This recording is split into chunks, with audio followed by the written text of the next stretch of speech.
Are you looking to build an app in 2026? What does it take to build a personal brand in 2026?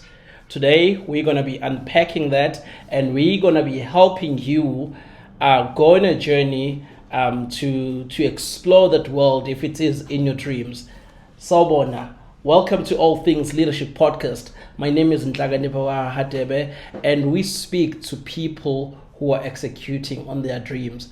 And today I have a great pleasure of having an amazing guest who is an app developer, who is a serial entrepreneur, as she says. But we just want to learn a little bit about business and in reality in the context of South Africa. So please help me welcome Ugameli. Hi. Hi, Ninjani. Siyaphila unjani? Siyaphila. Let's just jump straight into it. What gave you the desire of wanting to explore the world of business?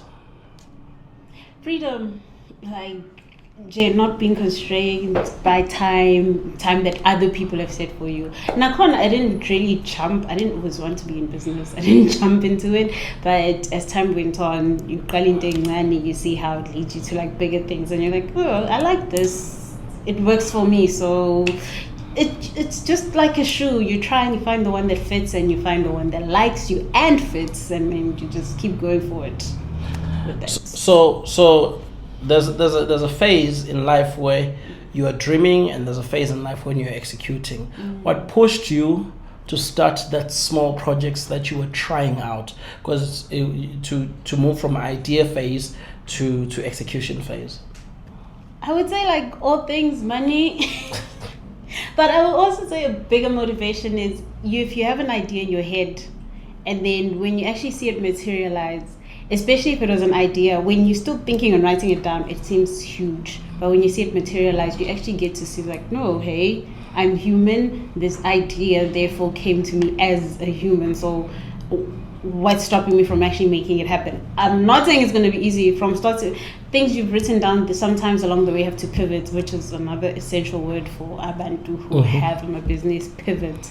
But seeing your ideas come to life is such a beautiful, beautiful thing. I just want to break it down for umuntu who hasn't done a thing about what they're dreaming. I guess there's a big dream and there's a small step. Or did it start with just a big step? Never. How old were you when you started, and what were the challenges that were surrounding you, and how did you navigate through them? Okay, so when I first started, which one, this company or the first one? First one, yeah. The first company was actually pre-COVID. Mm-hmm. I was building libraries, disadvantaged schools. So obviously it was firstly out of pocket, so you get to learn. Then that's how I learned about NPOs. Now, NPO also aren't just like a straight line. You don't jump from having an NPO to getting sponsorship. So most of it was self-funded. Oh. I found a way where I was recycling the old books from the school to help me cover supplies and things for the library. Mm-hmm. So the small steps I would say is you go on a look along the way where you keep realizing, fine, you want to have a dream, but you need Malukibela because the school was in Edendale. Then also you told Malukibela cleaning supplies. You can't overly rely on the school because they also have their own failing systems that they're trying to use. Well, you can't use their supplies for now. A library, then you have to go to Department of Education. You have to ask them for help.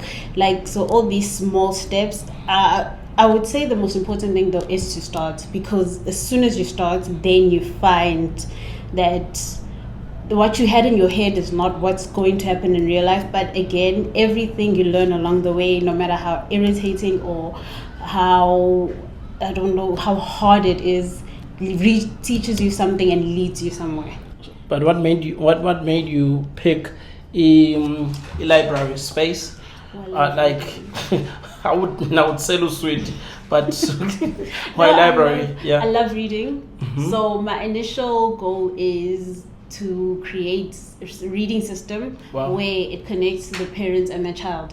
But again, also I couldn't just create a system. It needs resources, it needs time. So then I was break it down, the smallest one I could think of is a library first. Wow. Once a school has a library and they understand how a library works, and then they take the children to the library and children understand how library works and why it's good to read, then I would go ahead, then I create a system for the library where books are marked how they come in and come out. Then from there you create another system where children now are going to be able to, after writing the book, log their book reviews to show how, if they read for understanding or how much of it they understood, and then that would help the department gauge if the children are actually reading for understanding, because we actually have a literacy crisis right now. Yeah, children are not reading for understanding. I'm talking grade 10 learners. Sure. They can't read grade 4 level for understanding, so there's a big literacy or comprehension problem going on. So obviously Rome wasn't built in a day. I'm not the only person trying, so there are other people. So again, you can't just go do such a big leap. Then that's why and how I started small. How does a library work? Because I think I have an idea, but maybe my idea could be corrected. How does a library work? Because I just know there's different sections. Library card, but I'm the child that you're trying to help, to be honest.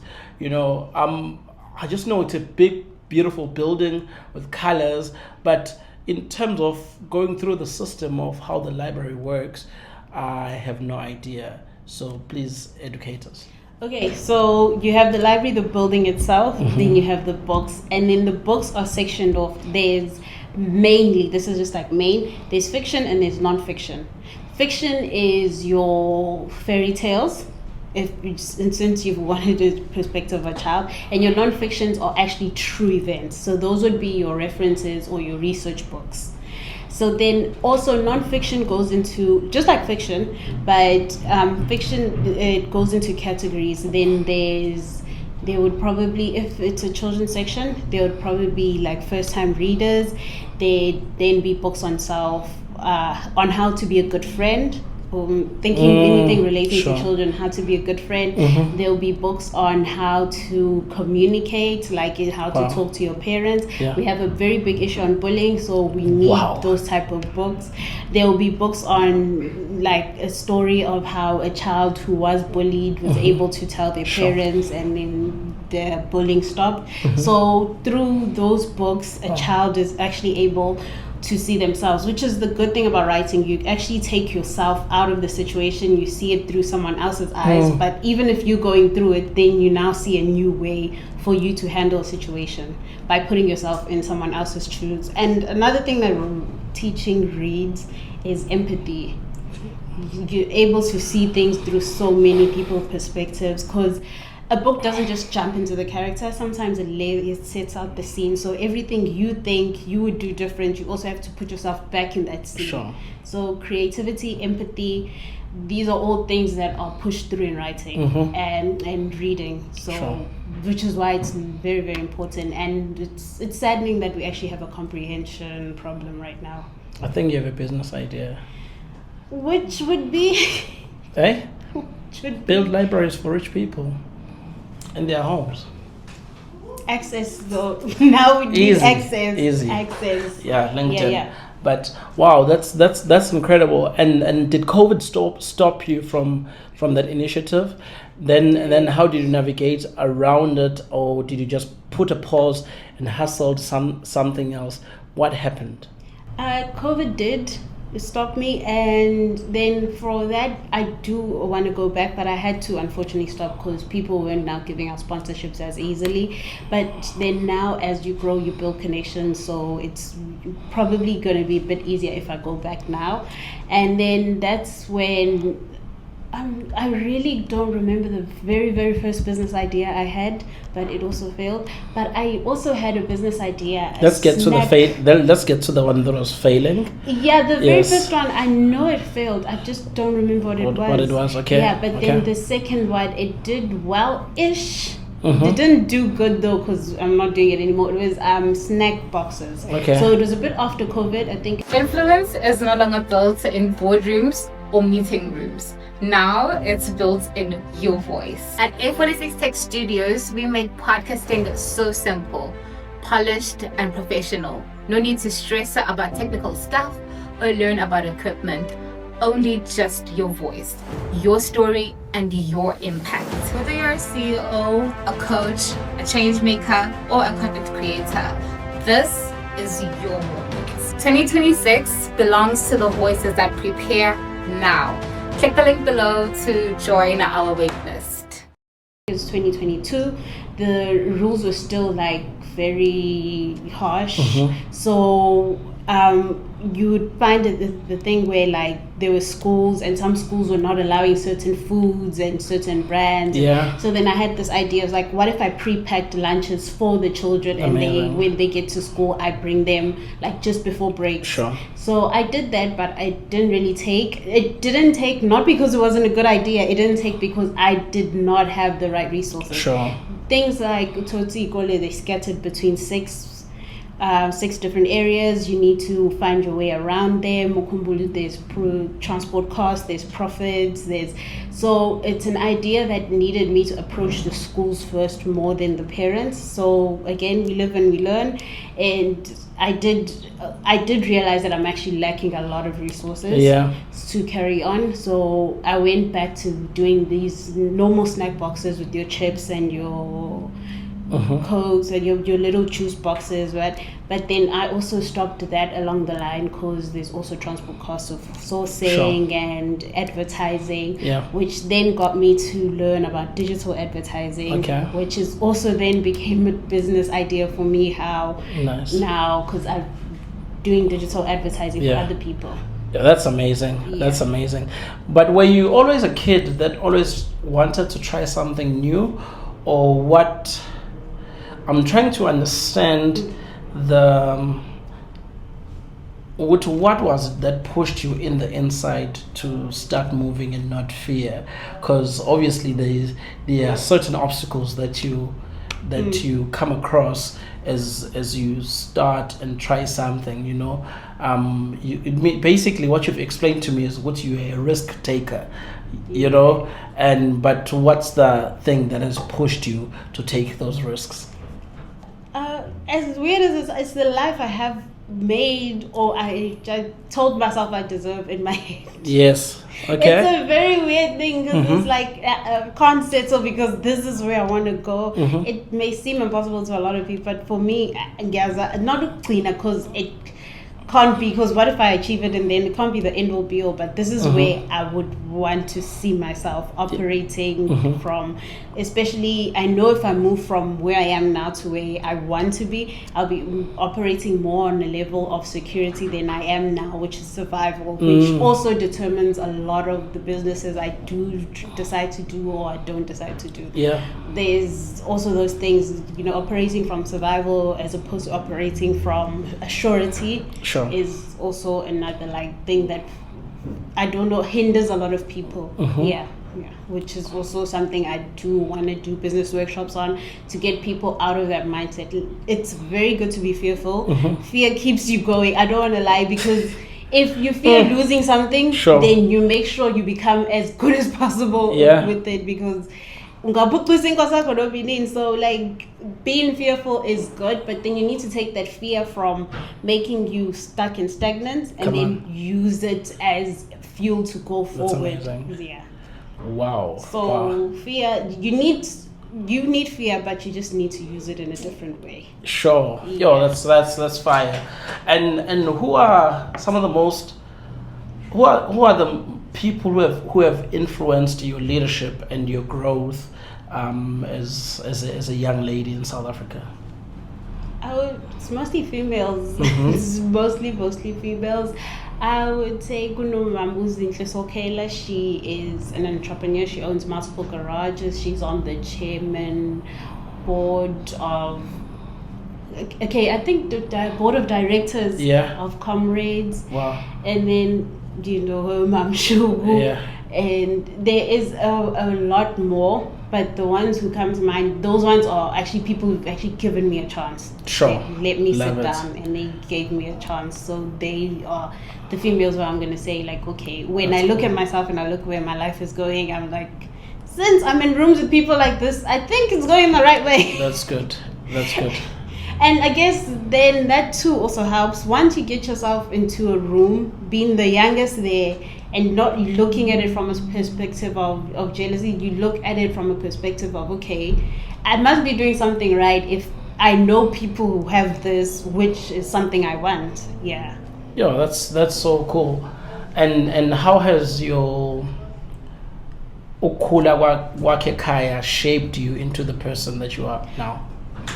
Oh my God, it shaped me a lot. I was very fortunate to grow up with my grandmother and my grandfather, who both were entrepreneurs. Mm-hmm. So as much as even as a child I didn't understand business, but now as life goes on, I actually remember things that were being said in teachings from home. As a child, you just let it go, let it pass, but when it comes back to you, it goes, oh, but okay. Sure. So yeah, ukula wami was influenced by my grandmother a lot, and it's another thing that keeps me going. So like, Intekhoda lekhaya is in my bloodline, so if I don't do it, who will? Sure. So, and even if I don't do it, what am I going to do then? Like, I'm not a mutu who can sit around, unfortunately. Okay. So I'm also propelled by the fact that I get bored, I need to do something. So if Amazing. all I'm going to do is look for a job, then yeah, I'm just not going to make it, eh? Sure. Yeah. When who's watching us right now is thinking, what, hey, this girl grew up from privilege, right? Yeah, I'm in the they say I'm in the gutter, I'm in the struggle. You know, they can't relate with the struggle of Swela and stuff like that, and hence therefore that's why I can't make a move towards my dream. You know, what do you say to that person? Oh, if only they knew. I did though. I did, like, not unfortunately how shaped my grandmother's efforts. I actually grew up well. Yeah. It's the middle parts to now of my life. Sure. So So it started great, then it declined, it dipped, and then it just got worse. But from declining to worse. yeah. Okay. But like I said, Then you found yourself in the position of a hustler now, trying to build again, Yes, to get exactly. into the granny's standard. yes. Sure. So, I mean, I'm fortunate because I have a standard. It's okay, this is the standard I was given. But again, from Umuntu, I think this is also fortunate, the things that have happened, because now I'm acclimatized to different types of classes of people. Yeah. I hate the classes. But I mean, if you put me with people like upper middle class, I'll be there. Yeah. Lower middle class, I'm Yeah. there. Poor people, I'm there. Like, I'm able That's to good. bob and weave between Sure. them. So umuntu otsi akada lutho. It's not actually say about ukuba notho. That's a good thing though about impilo. Ikufika la ukhona. Yeah. So it's not about ukuba nento, it's about ukuqala kwakho nokuya phambili Yo, kwakho. And it's yo. mostly about the people you meet along the way. Mina-ke, it's mainly been about the people I've met along the way. They're the ones who've actually gotten me a step closer to where I want to be. Sure. So ukuyikhulumela, ukufunda ukuyikhulumela. Don't just be an introvert. I mean, there are situations where I'm but mawubona ukuthi you're in the right space. Ukhulume, people are always willing to listen. And I should khuluma like cela. Now it be of value to our band. Like I said, I then learned about marketing, business. I started learning it for myself and my business. But then I ended up like, how people don't know this, I can offer them this. Like and then, it. yabo ukuba Love nje it. nabantu in the same space nabantu. Sure. Ukhulume nakhona, you find your people, you cultivate your people, and that's how Moja was born. I wanted to find like-minded people. Okay. What is Moja? So Moja is a web ticketing app right now. So what it does is, Okay, we'll put it on the description below. Yeah. yeah. Oh, so currently it's going to be big. We are big, the biggest. Yes. But right now, what you do is if you have an event, it's mostly for event, or if you have an event and you want to push it, we do the marketing for you, and then we also sell you the ticket. So that's why I'm saying it's a web ticketing app, marketing web ticketing app. So any type of events, church events, groove events, connect business networking events, if you want to look for friends events, anything you want, you can actually put it through Moja and you'll find it. Obviously, as time goes on, we'll be able to give you different categories. Sure. But then for now, Jay, we just pleading with people, if you have an event, please do use our system, and do not be afraid to give feedback. Any type of feedback, good or bad, please. Feedback is feedback. Yes, It exactly. propels us forward. And what problem did you identify in order for you to start this Moja app? You need to find people who are the same as you. I mean, I'm an introvert. If I won't talk. Yes. But then I did want to find who don't mind trying new things and going out. So then that's how Moja was born. It's like, okay, how do I find people who are like me, who like the same things as me? Like, if someone puts a book club invite out of Moja, I know that only people who are interested and want to read books will RSVP. Yeah. And that's how you build your community. Yo, so Moja came through Nganjara. That's amazing. And you're speaking now about the value of building community. How did you find that nugget of uthi it's kubalulekile ukuthi uzakhele your own community? I found it because Moja was just an idea in my head. Then I took it to UC, the NYDA. Then I was actively learning how to code because I realized that you can't come to people empty-handed. Yeah. And then it was also through one day, like, talking to people online saying, hey, I have a business idea like this. If you know how to do this, could you please help me? Just like asking information, like, hey, I have a code, I have a problem with this code. Then I met a guy who was like, hey, he's been helping with the code. And he's like, what are you doing actually? And then I told him, he's like, wow, this is great. Let me take care of the coding part and you can take care of the marketing part. Wow. And then that's how the community grows. Then you meet another person who does this, and then you meet another event organizer, then you meet a DJ, then you realize, hey, this could also actually work for DJs too. Wow. Now there's YouTube for Moja, now there's this for Moja. You can actually make different incomes through this and this and that. So as time goes on, I think I can't exactly say the first person who helped me, besides Blessing who's been helping with the coding. But after that, it was just a stream of people. And then I'd have a person say, hey, by the way, I told so-and-so about you. I gave them their number. Hey, this is so-and-so about you. So it just it just happens. Yo, that's amazing. Yeah. And what is the slogan of Moja? Follow the fun. Follow the fun. Fun is whatever you make it for you. So if fun for you is in church, that's where your fun is. Fun is in the library, that's where your fun is, but your fun is at the library too. Yeah. And then if fun is at group, follow the fun. Wherever the fun is for you, Moja's gonna help you follow it. Ngoba senjani si Moja. And that's how it came about. Veli location, how unjani Moja? Like, I get the apples over Moja. Yo, that's amazing. Thank you so much for taking time to speak to us. Not a problem. And let fear inspire you.